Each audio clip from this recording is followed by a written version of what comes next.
कहाँ मर के जाही गणेश राम तू ढाला खेती की थाली में छोड़ दे तू ढाला ले जाके तू सेवा कर ऊपर तो दादा हमार के मत हड्डी तक के रोवा जाही रे तय देखा ते बाल कर दे चार हम बेटा है रे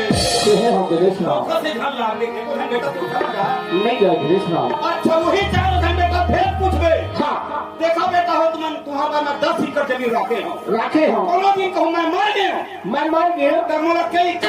जाती तो इकर के नाम ले खत रे कुटी निकलना पाठी से कुटी कुटी का वो तो ढेसुमिल में नहीं पाता गणेश राम ढेसुमिल इसमें के नाम लेते तुझे ना कोनो दिन कहूं तो मर गया ना हाँ। 3.5 हाथ से 4 हाथ जमीन नहीं खाने बोल हाँ और मान ले जा धोखा कहूं 4 हाथ जमीन खा गए खाना गया तोरे बड़े टूला का कहीं जानता दादा 3.5 हाथ मामा देती यार हाँ। एक बीता ठोकर के खले के सही बात है गणेश राम मान ले जा वो 4 हाथ में तो पार्टी दी पार्टी दी 2 साल के लिए तो मैं घटिया पसक जाए आए साल में तोरे बड़े टूला नागर बेला घर के जा हाँ। और तो छाती में रहे खींच के हाँ। और नागर तो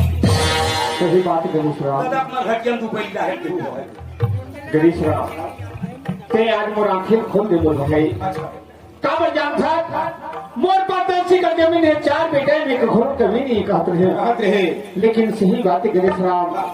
न बेटा हकामता है हो न दौलत हकाम दे नहीं जाए जैसे आए दूसरे जावे गणेश खाली राम हाथ आए भैया है ना?